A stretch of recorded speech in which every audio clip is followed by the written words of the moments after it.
बड़ी सुंदर उतथ्य की कथा आई है श्रीमद् देवी भागवत के अंदर।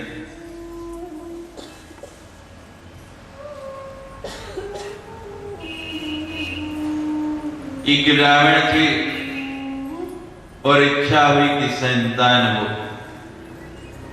देवव्रत नाम के वो ब्राह्मण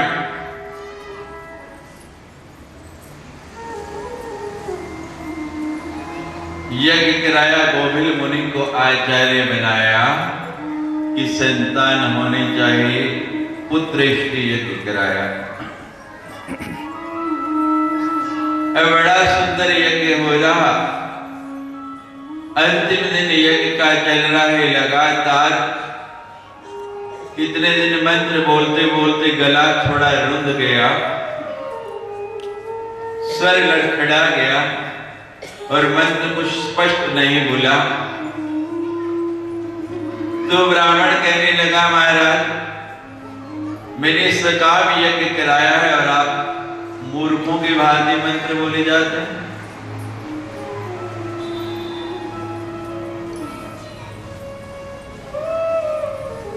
जब इतनी बात कही तो गोविल मुनि को भी गुस्सा आ गया, क्रोध आ गया। कहने लगे, मैंने पूरी निष्ठा से पूरी विधि के साथ तुम्हारा यज्ञ कराया है और तुमने मुझे मूर्ख कह दिया।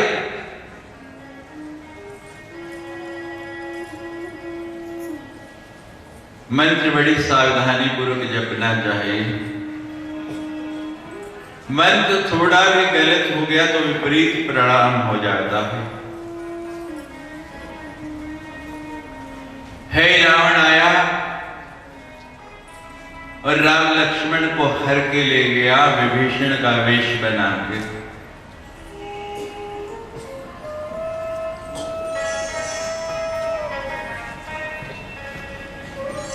विभीषण जी बाहर से आ रहे तो हनुमान जी ने पूछा, विभीषण जी भगवान कहाँ है? कहने लगे, भगवान तो अंदर थे, मैं तो बाहर भ्रमण के लिए गया। कहने लगा, अभी अभी आपके साथ मैंने देखा कि आप भगवान को लेके गए। विभीषण झट समझ गया कि मेरा रूप यदि कोई बना सकता है तो केवल हे रावण। कहने लगे, हनुमान जी हे रावण आया और वही राम को हर के ले गया और पाताल लोक जाके अब बचाना पड़ेगा। हनुमान जी तो वायु पुत्र हैं, पवन पुत्र हैं, झट से उड़े और सीधे पाताल लोक जाके ही अपने विमान को लैंड किया, वहीं उतारा।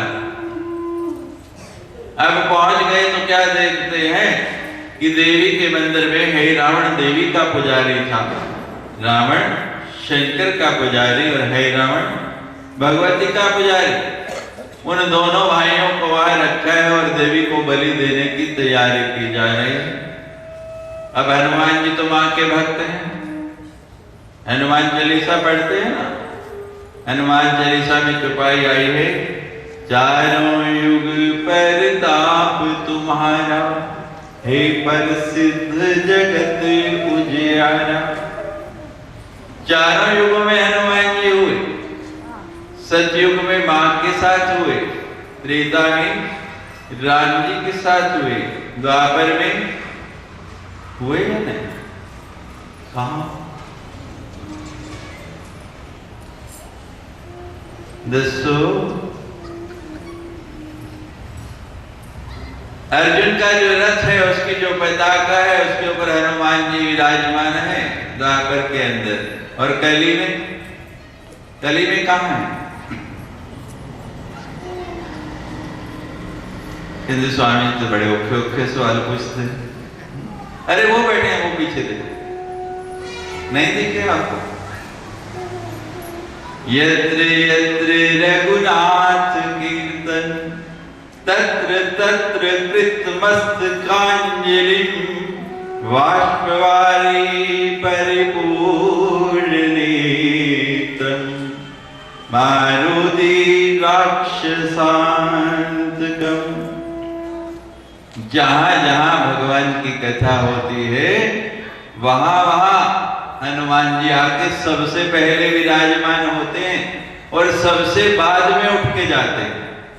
सबसे पहले आके विराजमान और सबसे अंत में उठ के जाना। और कथा कैसे सुनना है, कथा सुनना कैसे है, ये हनुमान जी से सीखिए। यत्र यत्र रघुनाथ कीर्तन, जहां जहां भगवान का कीर्तन होता है, कथा होती है, तत्र तत्र वहां आते हैं, बैठते हैं। और कैसे सुनते हैं? कृत मस्तक अंजलि, अपने हाथों की अंजलि बना लेते हैं। हाथों की अंजलि बना के उसके ऊपर ऐसे मस्तक रखते हैं। क्यों रखते हैं? कहते हैं जब कोई हर्ष का विषय आता है, आनंद का विषय आता है, तब भी उनको आनंद आता है और आंखों से आंसू झरने लगते हैं। कोई विषाद का विषय आ जाता है, जैसे कल भगवान के सिर कटने का विषय आया, तब भी आंखों में आंसू आ जाते हैं। तो कहते हैं ये जो आंसू हैं, इनमें मेरे भगवान, मेरे इष्ट बसे हैं, और ये आंसू भूमि पर नहीं गिरे, अंजलि में भर लेते हैं और फिर उसी को चरणामृत समझ के पान करते हैं। ये कथा सुनने का तरीका। चारों युग में एक ही देवता है जो चारों युग में विराजमान है। तो हनुमान जी कहते, मां मैं तो आपका उपासक हूं और ये मेरे इष्ट हैं, इनकी बलि दी जाने लगी। मां कहती है मैं कुछ नहीं कर सकती, है रावण मेरा भक्त है, मेरी आराधना करता और मैं तो मंत्र के अधीन हूं। कहने लगे मां मैंने आपकी बहुत सेवा की और सदा आपका दास रहा, सेवक रहा, आज तक कुछ नहीं मांगा। मां आप कोई कृपा कर दो ना, कोई साधन बता दो, कोई तो तरीका होगा मेरे इष्ट बच जाए, क्या करूं? मां कहती हनुमान जी एक ही तरीका है, मंत्र गलत हो जाए तो काम हो जाएगा। वहां मंत्र बोला जा रहा है, अर्गला सूत्र के अंदर बड़ा सुंदर मंत्र आया है, जय त्वं देवी चामुंडी जय भूतार्ति हारिणी। मां ने इशारा कर दिया। अब ब्राह्मण लोग जैसे ही मंत्र बोलने लगे, जय त्वं देवी चामुंडे, और जैसे ही करने लगे जय भूतार्ति हारिणी, हनुमान जी जोर से एक मुक्का यहां लगा दिया, हा की जगह का बोल गया, हारणी की जगह कारणी हो गई। देवी एकदम बाहर निकली और सारे राक्षसों को झपट के खाने लगी। हनुमान जी ने उठाया भगवान को, सीधे समुद्र पार। जरा सा मंत्र गलत हो जाए, परिणाम विपरीत हो जाता है। आगे आपको सुनाएंगे कि यज्ञ में कितनी सावधानी बरतनी पड़ती है।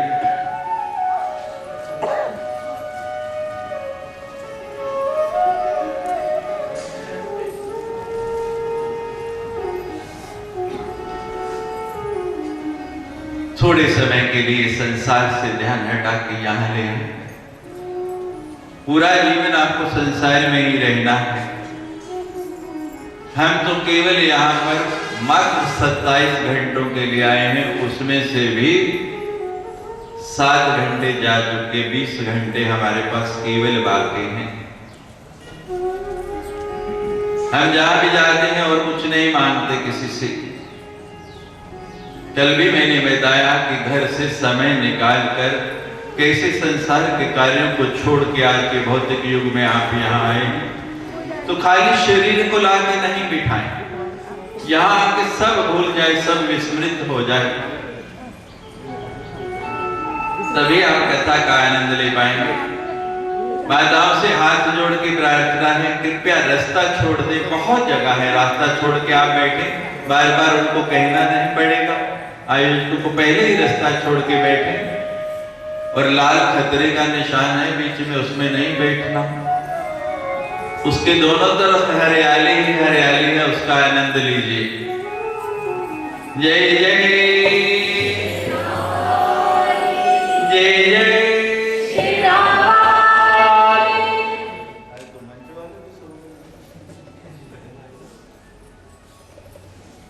जय जय।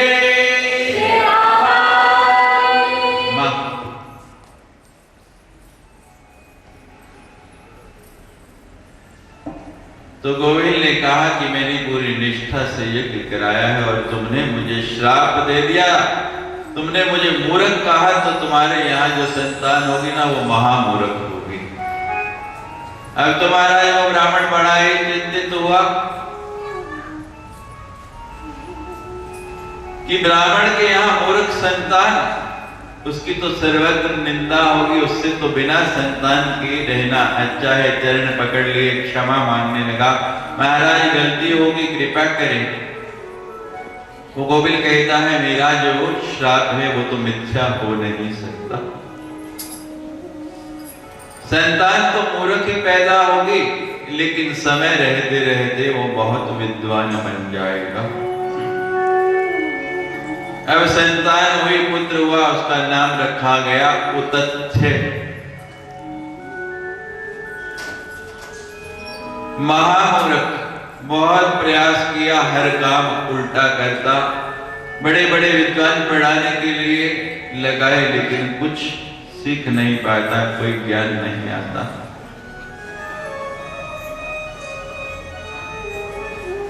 हर प्रयास जो विफल हो गया, लोगों की शिकायतों से परेशान हो गया, रोज उलट पुलट सब गलत करके वो बालक आ जाए, पिता को शिकायतें मिले, बड़ी बदनामी होने लगी, तो तंग आके एक दिन घर से निकाल दिया कि तू जा। अब वो तथ्य जो है मुंह लटकाए जा रहा कि मां भगवती जब बुद्धि बांटी पता नहीं तब मैं कहां खो गया, मेरे हिस्से में जरा सा भी ज्ञान नहीं आया, कोई बात मैं अच्छी कर ही नहीं पाता, बड़ा दुखी होके चला जा रहा है। तो एक संत मिल गए रास्ते में, और संत तो दयालु होते हैं, कृपालु होते हैं। संत ने कृपा कर दी, कहने लगा बड़े उदास जा रहे हो, क्या बात है? बता दिया महाराज, बुद्धि ऐसी है कि कुछ आता नहीं, कुछ स्मरण नहीं रहता, अपनी तरफ से अच्छा करता हूं, हो जाता है बुरा। आज पिता ने भी घर से निकाल दिया, संत ने देख लिया कि जरा सी भी बुद्धि नहीं है, विकास नहीं हुआ बुद्धि का। विचार करके दयालु थे, कृपालु थे, कहने लगे मैं तुझे मां भगवती के पावन नवारण मंत्र का पहला बीज, वाग बीज, वाणी बीज, सरस्वत बीज, विद्या बीज देता हूं, इस बीज को जपते रहना, मां चाहेगी तो तुम्हारी बुद्धि जो है वो प्रखर हो जाएगी। तो नवारण मंत्र का पहला बीज एंग उसको पढ़ाने लगे कि एंग एंग एंग इसका जप करो। वो एंग भी बोल नहीं पाता, इतनी भी बुद्धि नहीं है, वो याद कराते हैं फिर भूल जाता है, याद कराते हैं फिर भूल जाता है, बड़ी मुश्किल से करने लगा। अब वो संत कहते हैं भाई मंत्र दिया है गुरु दक्षिणा, मैं उधार नहीं करता, हमारे यहाँ उधार का व्यापार नहीं है, और आप भी याद रखना हम भी उधार नहीं करते हैं, 9वें दिन नकद दक्षिणा मांगेंगे आपसे। उधार की दुकानदारी अच्छी नहीं होती।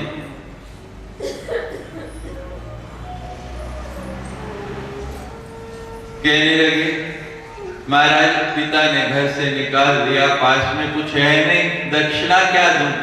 कहने लगे जो दक्षिणा मैं मांगूंगा तुम्हारे पास है, मेरी दक्षिणा है सत्य बोलना है, इस मंत्र को जपना है और सत्य बोलना है, झूठ नहीं बोलना। वहां से निकले, कुटिया बना ली, और वो बालक को तथ्य उस कुटिया के अंदर रह के जप करने लगा ए। लेकिन सत्य बोलता, नाम पड़ गया सत्य व्रत। सत्यव्रत के नाम से उसकी प्रसिद्धि हो गई कि झूठ बोलता नहीं है। जब करता जाता है, एक दिन घटना घट गई, एक मृग को बाण लगा हुआ सीने में और दौड़ता हुआ आया और सीधा उसकी कुटिया के अंदर घुस गया। अभी वो विचार ही कर रहा है कि ये क्या हुआ। इतने में पीछे पीछे एक शिकारी धनुष बाण लिए हुए आ गया और कहने लगा कि मैंने एक मृग को बाण मारा है, वो इधर से ही भागा है, तुमने कहीं देखा है?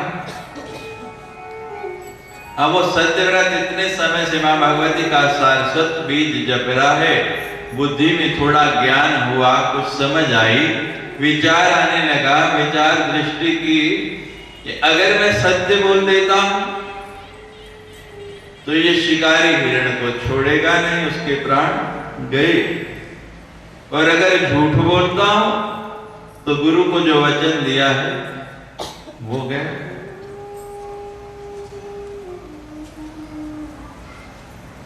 आजकल तो समय बदल गया है ना, वक्त बदल गया है। जितना झूठ गुरु के सामने बोलते हैं, गुरु के पास आके बोलते हैं, उतना कहीं और नहीं बोलते। कहते हैं गुरु,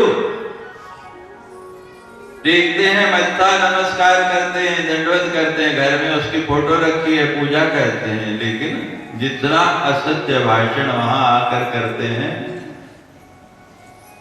और फिर भी कहते हैं हमारा कल्याण हो जाए। कविलाती नर अंधे गुरु के कहते हो,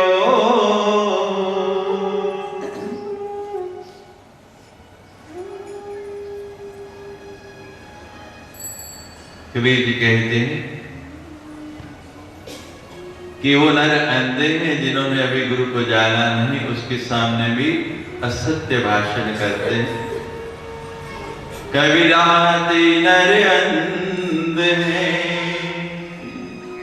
गुरु को जानत नाय, तुम देखत अब गुण करूं कैसे पाऊं तो।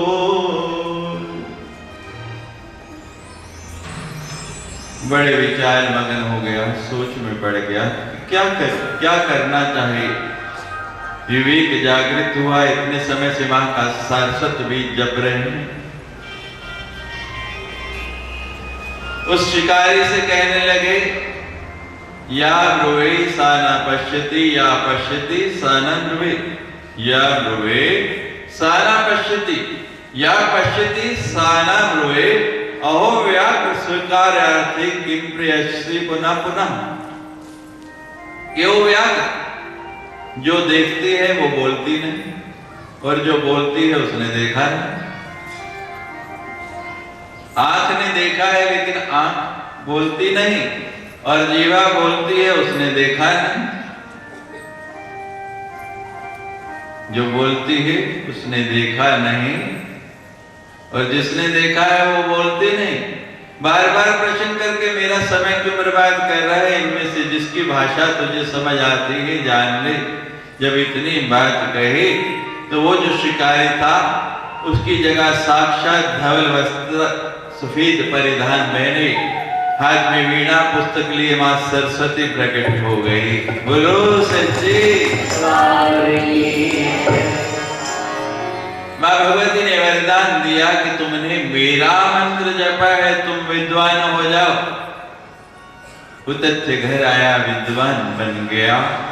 मां के पावन नवारण मंत्र के एक बीज को जपने से अगर इतना प्राप्त हो सकता है, तो जब पूरे का पूरा नवारण मंत्र जपेंगे तब क्या परिस्थिति होगी। मां कैसा साधन कर देगी, कैसा हित कर देगी।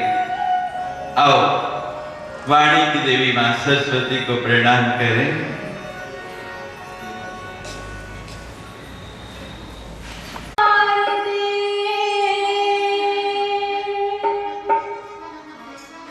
सरस्वती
का नवह यज्ञ चल रहा है। अपने कानों को हवन कुंड बना लो, कर्णों को ही उपकरण बना लो, और इस कुंड में आहुति कौन सी डालनी है, क्या सामग्री डालनी है, ये जो आपको सुनाते जा रहे हैं इसकी आहुतियां डाले जाओ। जब आपके कर्ण उपकरण बन जाएंगे, आपका अंतःकरण जो है ना वो पवित्र हो जाएगा। एक राजा ने आज्ञा दी हुई कि मेरे राज्य में कोई भी दुकानदार, कोई भी व्यापारी ऐसा नहीं रहना चाहिए जिसका शाम को सामान बिक्री नहीं हो। तो राजा के गुप्तचर नगर में घूमते शाम को जितने भी दुकान वाले, सामान बेचने वाले आए होते, देखते किसी के पास कोई सामान बचा है तो राज आज्ञा है उसको पैसे देके खरीद के ले जाते। एक दिन एक व्यक्ति हाथी बेच रहा और टोकरे में उसके 2 हाथी पड़े। राजा के कर्मचारी गए कि राज आज्ञा है तुम्हारे पास ये जो हाथी बचे हैं बिके नहीं, इनको वापस नहीं ले जाना, हम खरीद के राजा के पास ले जाना चाहते हैं, क्या कीमत है इनकी? वो हाथी वाला कहता है ये जो मेरे बाईं ओर पड़ा है ये हाथी है 5 रुपए का, और ये जो दाएं ओर हाथी पड़ा है ये है 5000 रुपए का। अब वो देखते हैं दोनों हाथी आकार में एक जैसे, एक ही धातु के बने हुए, जरा सा भी अंतर नहीं। कहने लगे भाई इतना अंतर क्यों, एक 5 रुपए का और एक 5000 रुपए का।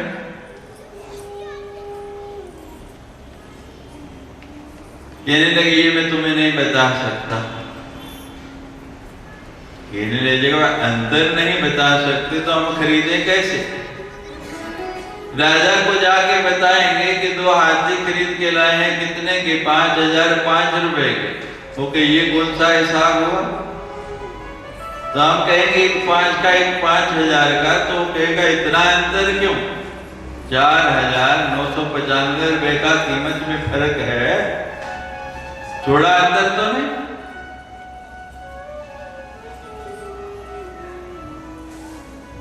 राजा के पास गए, कहने लगे महाराज बड़ी दुविधा आ गई, क्या हो गया? कहते हैं एक व्यक्ति है बाकी सबका सामान ले लिया, उसके पास 2 हाथी हैं लेकिन कीमत में इतना अंतर,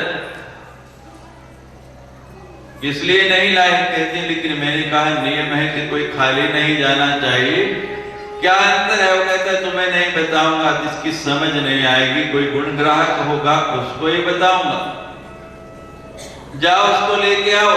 राज दरबार में उस व्यक्ति को दोनों हाथियों के साथ बुला लिया।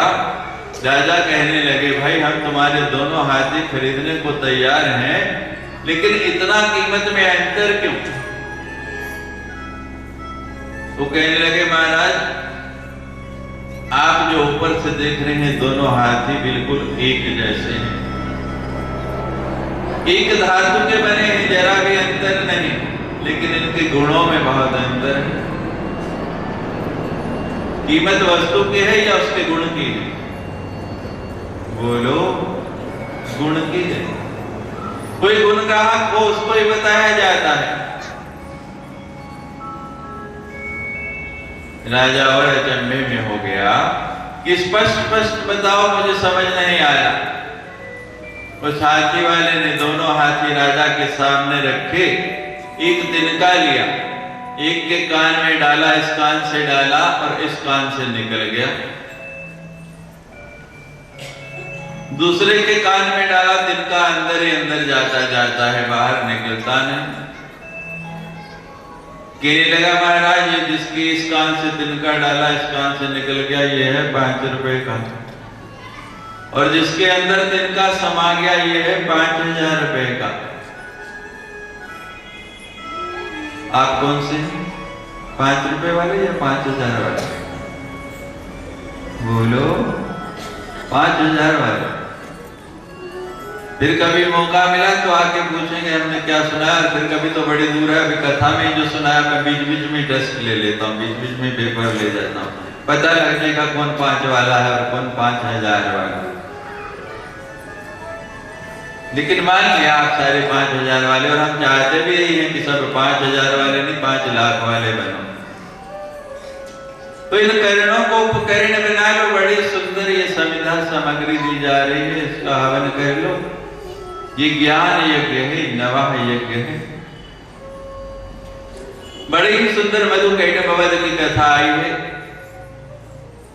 किसी नाल राग नहीं, किसी नाल द्वेष नहीं, जिंदगी आनंद मेरी, कोई भी कलेश नहीं।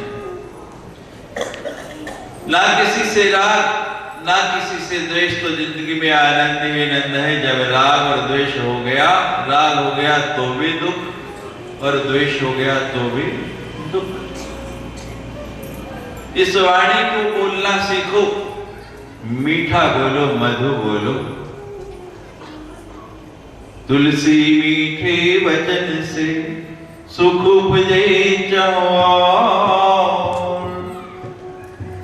वशीकरणिक मंत्र है परिहरु वचन कठोर। वशीकरण का, किसी को वश में करने का मंत्र मीठा बोलना। मीठा बोल के किसी को भी अपना बना लो, और जो अपना समझते हो जरा सा कड़वा बोलो तो सही, देखो कितना अपना है, एकदम वो भी दूर हो जाएगा। वाणी ऐसी बोलिए मन का आपा खोए, और उनको शीतल करे और आपा हूं शीतल। ऐसा बोलो कि सामने वाला भी आनंदित हो जाए और अपने आप भी आनंदित हो जाए। ये मधुकैटभ क्या है? यही राग द्वेष है।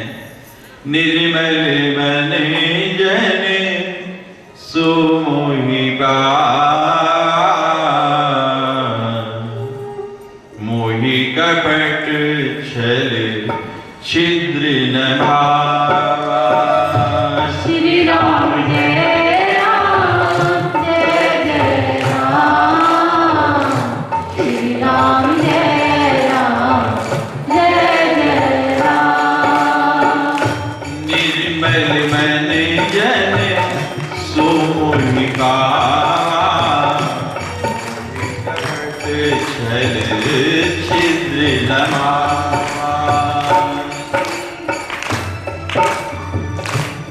राम बोलना नहीं आता किसी ने, इनको चुप करा दिया। मैं कहा देखो कोई बोल रहा है। श्री राम जय राम आता है।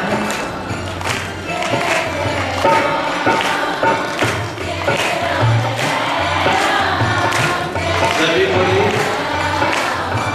जोर से बोलिए।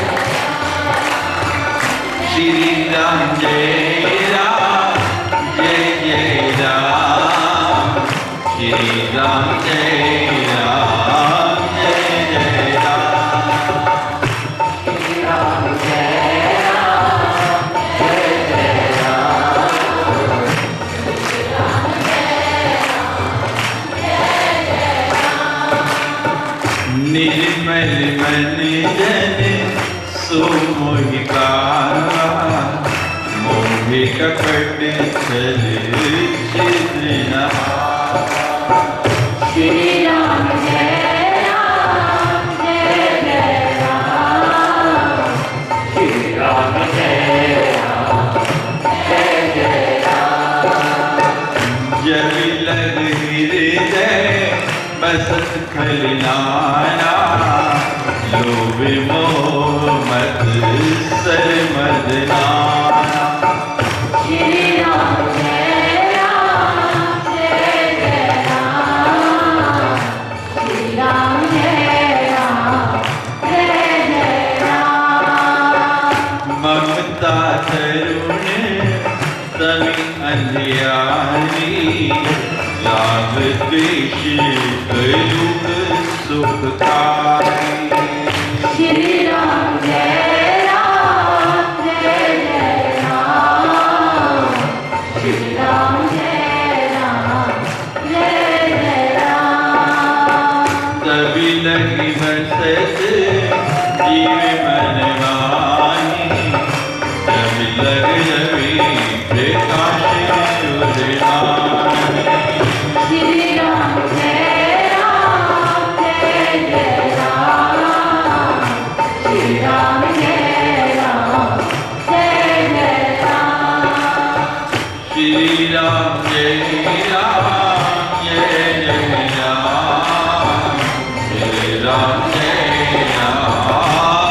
जय राम, श्री राम जय राम जय जय राम, श्री राम जय राम जय जय राम।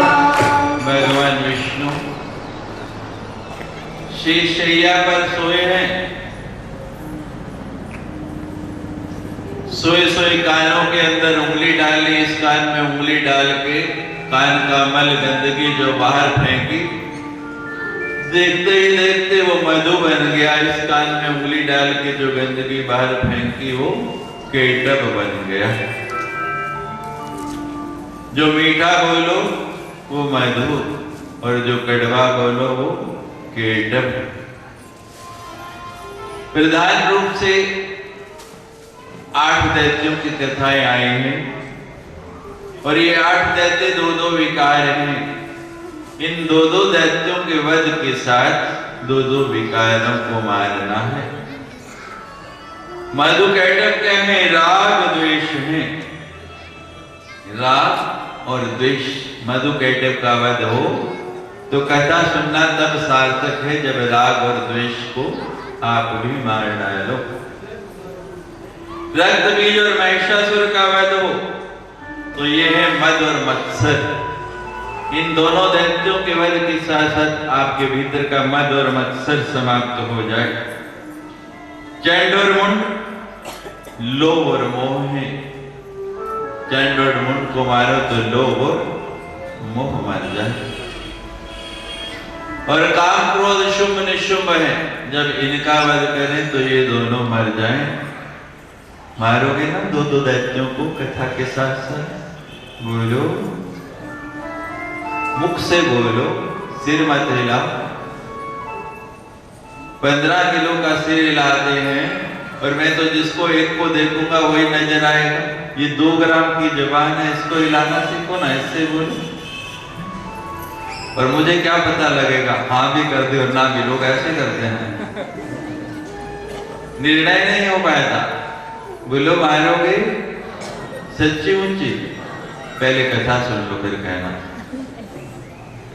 महाराज देखते ही देखते वो दैत्य बहुत बड़े हो गए और जैसे ही बड़े हुए भगवान के नाभि कमल में ब्रह्मा जी बैठे उन्हें खाने के लिए दौड़े। अब ब्रह्मा जी को जैसे ही खाने के लिए दौड़े तो ब्रह्मा जी बड़े परेशान हुए।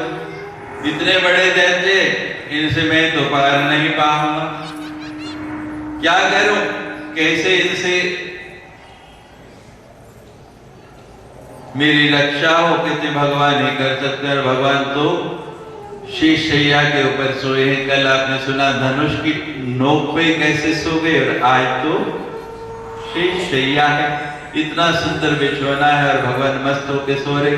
और ब्रह्मा जी को अनुभव है कि जब हयग्रीव को मारना था तब इतने उपचार करके भी भगवान नहीं उठे, मां को बुलाना पड़ा।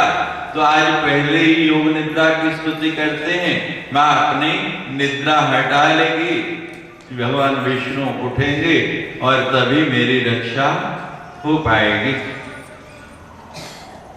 तो बड़ा ही सुंदर मैंने कल आपको बताया था, दुर्गा सप्तशती के अंदर 2 रात्रि सूक्त आए हैं, एक तंत्रोक्त और एक वेदोक्त।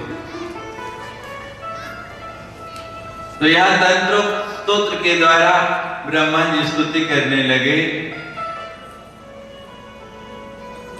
त्वं स्वाहा त्वं स्वधा। और वेदोक्त जो है वो पूरी का पूरा संस्कृत में जल्दी से आपको समझ नहीं आएगा। ओम रात्रि व्याख्यदायति पुरुत्रा देव्याक्षि विश्वादिश्रोध। दोनों ही स्तोत्र बड़े सुंदर।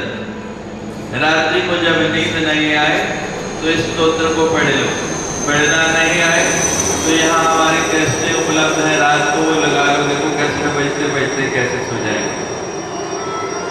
तुम स्वाहा तुम स्वधा, सुना दे तो, लेकिन यहाँ नहीं सो जाए। स्तोत्री ऐसा एकदम निद्रा आने लग पड़ती है। माँ जब गोदी में लेके लोरी देती है तो बच्चा कितना भी व्यतीत हो सो जाता है ना, नींद आ जाती है। तो ये रात्रि सुप्त माँ की गोदी है, लोरी है। चल त्वं स्वधा त्वमि वष्ट्कार स्वरात्मिका सुधा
निद्रा का आवरण हटा, भगवान विष्णु जागे।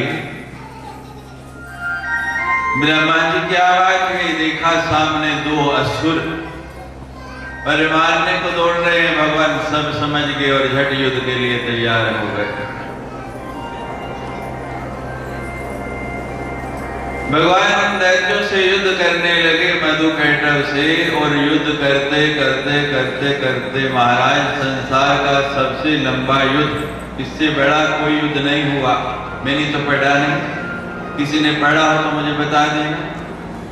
5000 साल युद्ध चलता रहा। कितने समय? 5000 साल। और भगवान उन दैत्यों को हरा नहीं पाए। आप कहते हो हम मधुकैटभ को मारेंगे, समाप्त करेंगे। अभी अभी कहा, आप बोलो, दो दैत्यों को मारेंगे कथा के साथ साथ। भगवान 5000 साल में नहीं मार पाए, आप कैसे मारेंगे? ये तो मरते ही नहीं। निंदा और चुगली, क्या रस आता है इसमें, कितना आनंद आता है। जहां दो इकट्ठी हुई और शुरू हो गई।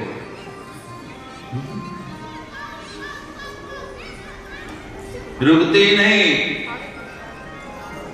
स्त्रियों के अंदर 36 कला बताई गई। कितनी?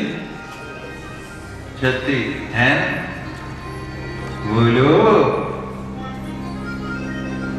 पूरी 36 कलाएं बताई गई स्त्री के अंदर। कबीर जी की पत्नी थी लोई। कबीर जी का पत्नी का नाम था लोई। और बड़ी सुंदर गृहस्थी चल रही। एक दिन कबीर जी लोई से कहने लगे, लोई मैंने सुना है स्त्रियों के अंदर 36 कलाएं हैं, तूने तो कभी कोई दिखाई नहीं। कहते कबीर जी अच्छा भला भजन कर रहे हो, भगवान का नाम लेने में लगे हो, क्या करोगे जानकर?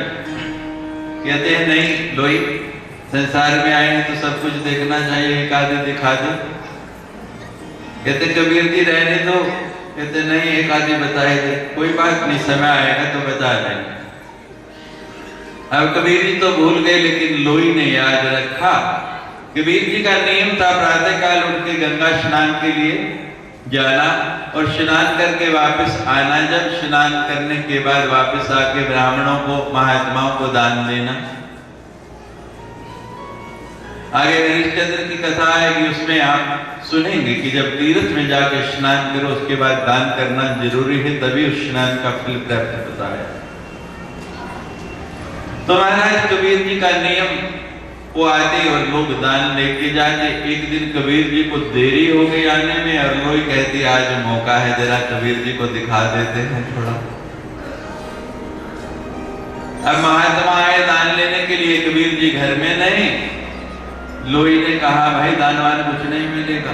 क्यों भाई, कबीर जी रोज देते हैं, आज ये क्या हो गया? ये नियम कैसे तोड़ रहे? कहते हैं लोई ने कहा महाराज पता नहीं आजकल कबीर जी को क्या हो गया, उनका दिमाग जो है ना थोड़ा सा गड़बड़ हो गया है।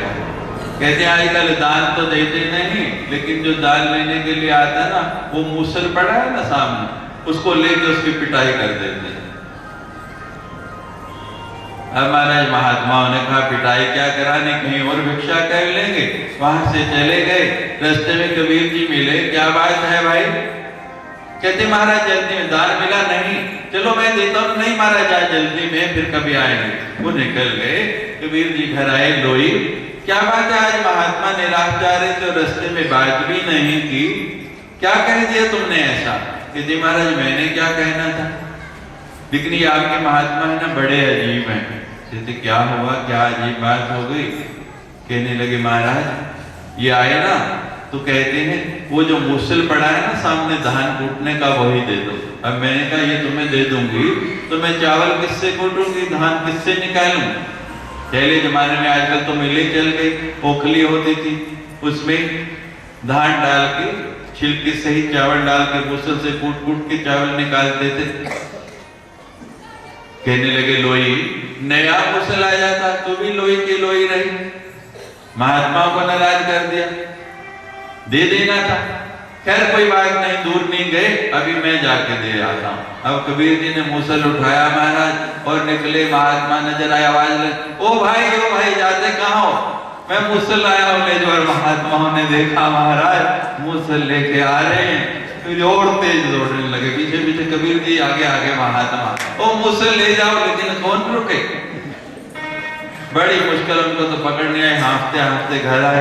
लोही देख मैं भी थक गया, महात्मा भी नाराज कर दिए, दे देती मुसल तो क्या होता। कहते महाराज मुसल की बात नहीं, ये पहली कला है, बाकी देखनी है। कहते नहीं, बस एक ही काम की है। जहां दो इकट्ठी हो गई बस पूछो नहीं फिर, किसी एक का नाम आना चाहिए बस, फिर तो इतना रस आता है इसमें, इसे कहा मानेंगे। राग द्वेष को मारना बड़ा कठिन है। भगवान को भी 5000 साल लग गए, लेकिन उन्हें मार नहीं पाए। अब भगवान कहते हैं भाई तुम दो और मैं अकेला, तुम तो बारी बारी से लड़ते हो, विश्राम मिल जाता है तो थोड़ी देर में आराम करना चाहता हूं, युद्ध विराम सीज फायर कर देते हैं। हमारा युद्ध बंद हो गया। भगवान बैठे विचार करने लगे कि मेरे सामने तो कोई 5 पल भी ठहर नहीं पाता और यहाँ 5000 साल लग गए, कैसे मारा जाए, इनको विचार करने लगे। जब विचार किया तो मां जगदम्बा का ध्यान करने लगे, मां ये कैसे मरेंगे, आपके भी मर जाएंगे, चिंतित नहीं हो। कि स्वामी जी को कहे तो दिया हमने कि मारेंगे, लेकिन मरने नहीं, मर जाएंगे। तरीका भी बता देता हूं, मां की शरणागत हो जाओ, ये राग द्वेष आपका कुछ नहीं बिगाड़ पाएंगे। मां का ध्यान किया, मां कहने लगी ये शक्ति से नहीं युक्ति से मरेंगे, इसके लिए युक्ति लड़ाओ। और मां ने युक्ति बता दी। अब भगवान विष्णु दोबारा युद्ध क्षेत्र में आ गए। दोनों देवताओं ने देखा हाँ भाई कर लिया आराम, विष्णु आ गए, चलो युद्ध के लिए। कहते हैं युद्ध बहुत हो चुका, अब युद्ध नहीं करना है। फिर यदि मैं तुम्हारे बल से इतना प्रसन्न हूं, इतना आनंदित हूं कि मैं तुम्हें वरदान देना चाहता हूं। लोग जो है हजारों साल तप करते हैं मेरे से वरदान लेने के लिए, लेकिन मैं तुम्हारे बल से प्रसन्न हो गया। खूब स्तुति की, दोनों देवताओं का स्तुति करने लगे और फूल के कुप्पा हो गए दोनों। किसी को मारना हो ना तो उसका स्तुति कर दो, खूब जो है उसका नाम लो, वो वैसे ही मर जाएगा। हमारे शास्त्रों में लिखा है निंदत नीरे राखिए आंगन कुटी छाए। स्तुति वाले चापलूस व्यक्ति को नजदीक नहीं रखो, निंदा करने वाले को नजदीक रखो, वो आपका हित कर जाएगा। और केवल चापलूस व्यक्ति, रामचरितमानस में सुंदरकांड में भी बड़ी सुंदर चौपाई आई है। सचिव वैद गुरु तीन जो प्रिय बोले भैया, राज धर्म तन तीन का कोई बेगही ना। आपका सचिव सेक्रेटरी मंत्री आपको राज्य की सही जानकारी नहीं देता है तो राज्य गया। और आजकल तो भीड़ लगी है इन चापलूसों की, प्रधानमंत्री तक सही जानकारी ही नहीं पहुंचती। हर मंत्री चापलूसों से घिरा है, तभी इस देश की स्थिति हो रही। वैद्य जो है तान में सेप्टिक हो गया, जहर फैलने लगा, कोई ऐसा रोग है इंजेक्शन लगाना है, ऑपरेशन करना पड़ रहा है, लेकिन मेरा मरीज है दर्द होगा, नहीं करे तो मरीज गया। जिस अंग में रोग हुआ वो एक अंग काटना भी पड़ जाए, बाकी को बचा ले, दो डॉक्टर अच्छा है कि सारा शरीर जाने दे। ऐसे ही गुरु बताया है कि मेरा यजमान है, कड़वा बोलूंगा तो दक्षिणा कहां से मिलेगी, आजीविका कहां से चलेगी, तो धर्म भी गया।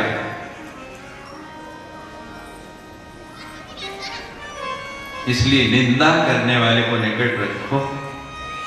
उदयपुर की घड़ियां बहुत तेज चलती हैं, कल 5 बज गए, पता ही नहीं लगता मुझे समय। कुछ गड़बड़ तो नहीं यहाँ, ऐसा तो नहीं, बड़ी जल्दी 5 बजे।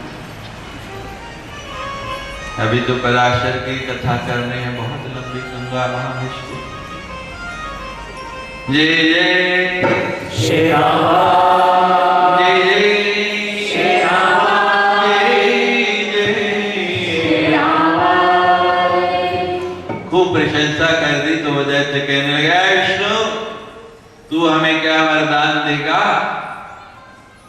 हमें हरा तो सका नहीं, 5000 साल हो गए, हम तुझे वरदान देते हैं, बोल क्या वरदान मांगना है। और भगवान को तो यही युक्ति मां ने बताई थी कि जब फूल के कुप्पा हो जाए और बोले तो देर नहीं लेना। भगवान ने कहा ठीक है भाई, तुम ही बड़े, मैं तुमसे वरदान मांगता हूं कि तुम दोनों मेरे ही द्वारा मारे जाओ।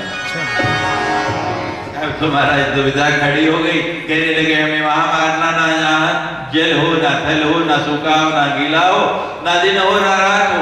भगवान ने उसी समुद्र के अंदर अपनी जंघा का विस्तार किया।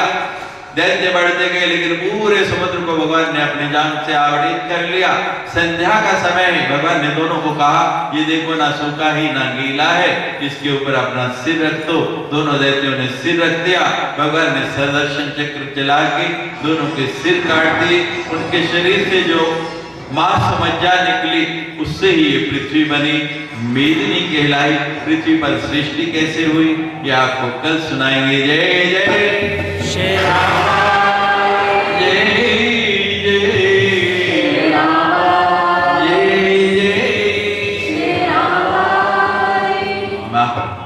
बड़ी सुंदर गंगा महाविष्णु की कथा आई है।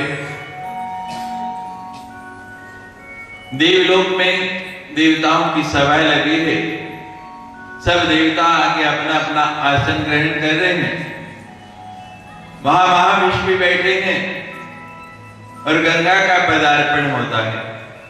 गंगा जी ने बड़ा सुंदर श्रृंगार किया हुआ है, बड़ा ही दिव्य, बड़ा सुंदर स्वरूप है गंगा का। और उस दिन गंगा जी ने जो है वस्त्र डाले हैं वो थोड़े झीने हैं, पतले पतले वस्त्र हैं। वायु का झोंका आया, हवा चली और गंगा जी का वस्त्र जो है थोड़ा खिसक गया। शरीर का थोड़ा भाग नग्न हुआ और वहां विष्णु बैठा है, उसकी दृष्टि पड़ी, वो उधर ही देखने लगा। गंगा जी की दृष्टि महाविष्णु पर पड़ी तो वो भी दोनों तरफ टकटकी लग गए। हमारे यहाँ लिखा है देवी भागवत में, पुष्पम दृष्ट्वा फलम दृष्ट्वा न दृष्ट्वा स्त्रीणां यौवनम। पुष्पम दृष्ट्वा फलम दृष्ट्वा न दृष्ट्वा स्त्रीणां यौवनम न नग्ना स्त्री अमीक्षितो पुरुषो वा कदाचन। ये पुष्प हैं, फूल हैं, ये देखने की वस्तु है, इनको देखो। पुष्पम दृष्ट्वा फलम दृष्ट्वा, ये देखने की सुंदरता की वस्तु है। न दृष्ट्वा स्त्री नाम यौवनम, लेकिन युवती दृष्टि का कभी भी अवलोकन नहीं करो, तो दृष्टि न डालो। और फिर लिख दिया ने नग्ना स्त्री अमीक्षितो, नग्न स्त्री की ओर तो कभी दृष्टि उठा के नहीं देखो। क्यों? पुरुष जो है घी का भरा हुआ घड़ा है और स्त्री साक्षात अग्नि है। जब घी और अग्नि का संयोग होगा आग भड़केगी, जलेगी। मां भगवती ने सुंदर स्वरूप दिया है आपको, तो जिसके लिए दिया है उसके लिए सुरक्षित रखो, उसको दिखाओ। ये प्रदर्शन की वस्तु नहीं है।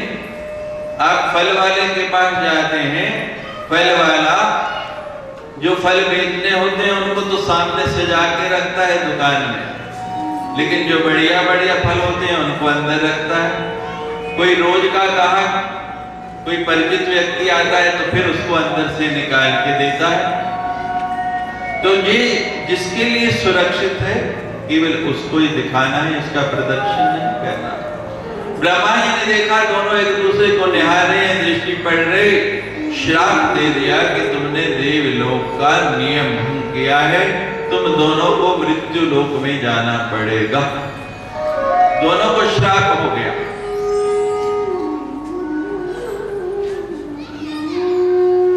गंगा इस धरा पर आकर गंगा ही बनी और महाविष शांतनु बने।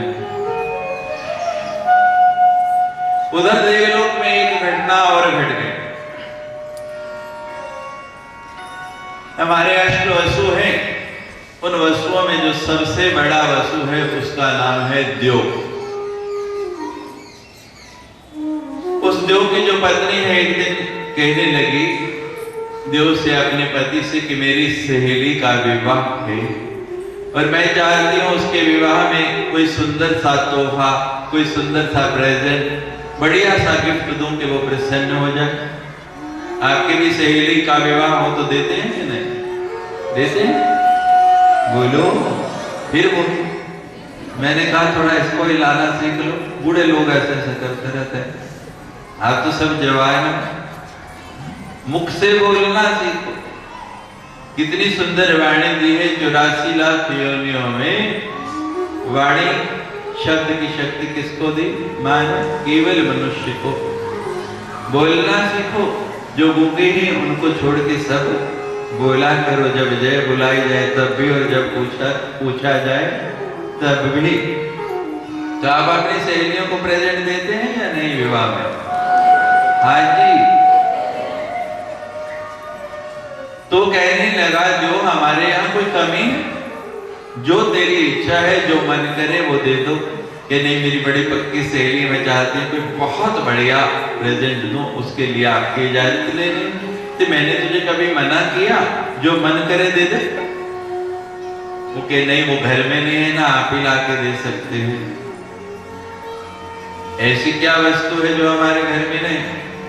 कहने लगे मैंने सुना है वशिष्ठ जी के पास एक गाय है नंदिनी, और उस नंदिनी का दूध जो पीता है ना, उसका यौवन सदा बना रहता है, वो जवान रहता है, बूढ़ा नहीं होता, सुंदर बना रहता है।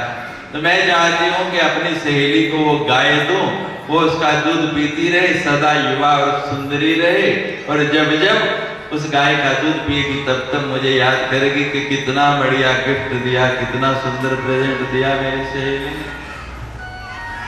वो जो कहने लगा, तू जानती है कि उस नंदिनी को लाना कितना कठिन है। एक बार विश्वामित्र गए थे, उस गाय को चुरा लाए, और उस नंदिनी के शरीर से कितनी सेना प्रकट हो गई। विश्वामित्र को भी कहना पड़ा, अधिक बलम क्षत्रिय बलम ब्रह्म बलम मल्क बलम। एक ब्राह्मण के बल के सामने क्षत्रिय के बल को भी धिक्कार है, उसको लाना बड़ा कठिन है। जिद पे अड़गी मुझे चाहिए तो वही